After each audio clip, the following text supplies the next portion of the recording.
Wali Songo dikenal sebagai tokoh-tokoh penyebar agama Islam di Pulau Jawa pada abad ke-14.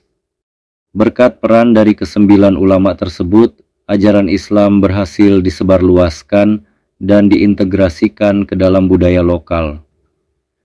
Salah satu tokoh Wali Songo yang kontribusinya masih dikenang hingga saat ini adalah Sunan Kalijaga. Ia merupakan ulama yang berjasa besar atas terbentuknya berbagai seni dan upacara tradisional, seperti grebek maulud, tembang lir-ilir, dan gundul-gundul pacul. Sunan Derajat Raden Qasim, Sunan Kalijaga Raden Said. Dikutip dari buku Wali Songo, Menguak Tabir, Kisah hingga Fakta Sejarah oleh Maskur Arif. Sunan Kalijaga yang bernama asli Raden Said diyakini lahir pada sekitar tahun 1430-an. Ia juga memiliki beberapa nama lain seperti Syekh Malaya, Raden Abdurrahman, Lokajaya, dan Pangeran Tuban.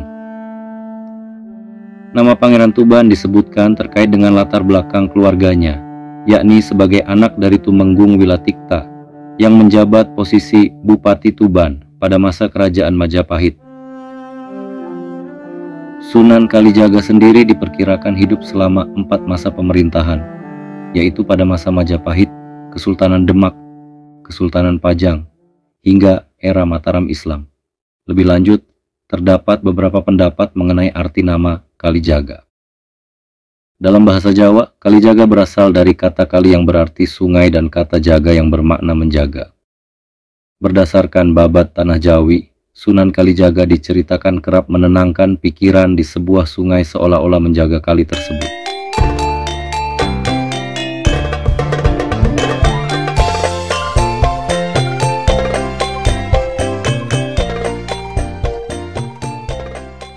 Ada pula versi yang menjelaskan bahwa Kalijaga dijadikan nama wali tersebut karena ia pernah bertempat tinggal di desa Kalijaga, Kabupaten Cirebon. Oleh karena itu, nama Kalijaga memang sudah ada sejak zaman dahulu sebelum Raden Said lahir. Sunan Kalijaga mempunyai 2 istri, antara lain Dewi Saroh dan Dewi Sarokah.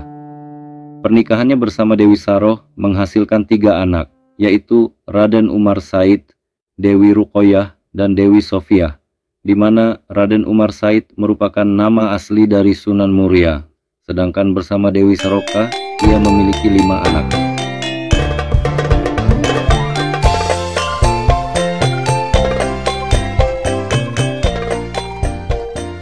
Masih diambil dari sumber yang sama, Sunan Kalijaga dikisahkan memiliki masa muda yang cukup kelam. Pasalnya, ia terlibat dalam kegiatan negatif seperti pencurian, perampokan, perjudian, hingga pembunuhan. Namun, setidaknya ada alasan yang menjelaskan mengapa Raden Said alias Sunan Kalijaga melakukan hal-hal buruk tersebut. Disebutkan bahwa Raden Said telah diajarkan ilmu-ilmu agama Islam oleh ayahnya sejak kecil. Agama Islam mengajarkan nilai tolong-menolong dan menghormati satu sama lain. Sebagai contoh, orang kaya diharapkan membantu orang miskin dan sebaliknya. Namun, ironisnya, Raden Syahid menyaksikan ketidakadilan di sekitarnya sejak kecil. Rakyat jelata hidup dalam kesulitan, sementara para bangsawan di Tuban hidup dengan kemewahan. Rakyat miskin kian menderita karena pemungkutan upeti yang semena-mena oleh pejabat kadipaten. Tak hanya itu, prajurit kadipaten bahkan sering menggunakan kekerasan untuk memaksa rakyat miskin membayar upeti. Hal ini membuat Raden Said gelisah dan prihatin terhadap nasib rakyat miskin yang tertindas oleh penguasa, sehingga ia mencuri dan kemudian diberikan kepada mereka yang membutuhkan.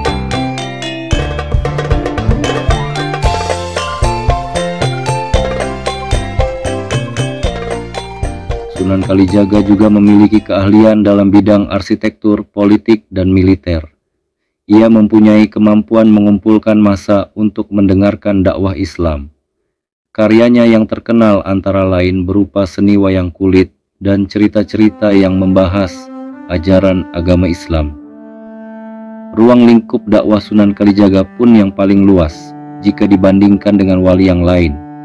Berikut adalah beberapa jasa Sunan Kalijaga dalam menyebarkan ajaran Islam dengan mengutip dari buku Sejarah Kebudayaan Islam Madrasah Ibtidaiyah karya Yusak Burhanuddin dan Ahmad Fida.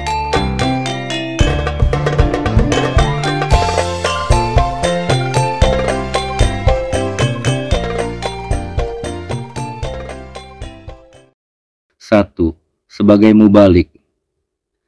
Cara berdakwah Sunan Kalijaga berbeda, di mana ia cenderung menyiarkan ajaran sembari mengembara.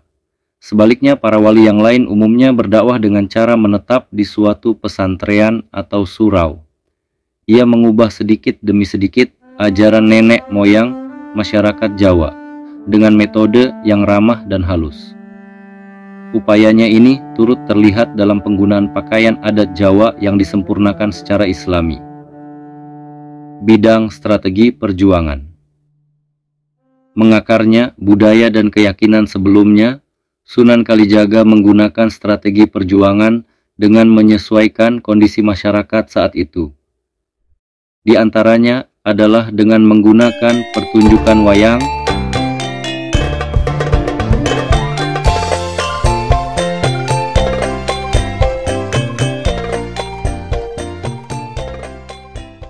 Dua, bidang kesenian. Sunan Kalijaga menjadi tokoh wali yang mampu menciptakan seni dalam berbagai bentuk seperti wayang, tembang, suluk, dan seni ukir.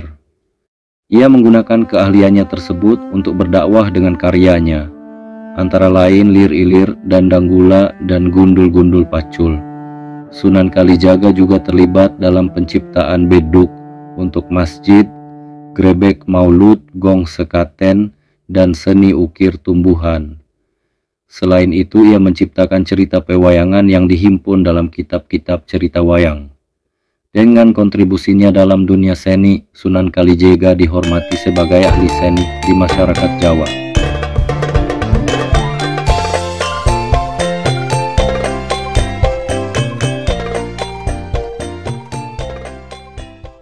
Tiga, bidang arsitektur. Selain sebagai ahli seni, ia juga memiliki keahlian di bidang arsitektur.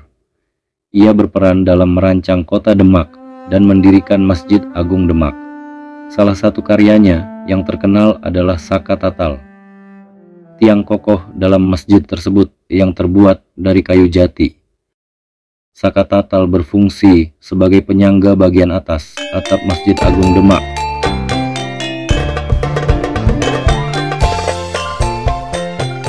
4. Wafatnya Sunan Kalijaga. Menurut buku Sejarah Wali Songo oleh Zulham Farabi, Sunan Kalijaga diperkirakan meninggal pada abad ke-16 atau sekitar tahun 1580 Masehi, di mana ia telah hidup selama lebih dari 100 tahun. Meskipun demikian, terdapat perbedaan pendapat mengenai usia Sunan Kalijaga. Beberapa sumber menyatakan bahwa beliau meninggal pada usia 63 tahun. Dalam naskah Mertasingga disebutkan bahwa Sunan Kalijaga menghabiskan masa tuanya di Cirebon, tepatnya di dalam Agung Pakungwati, dengan membangun bangunan baru yang dikelilingi tembok.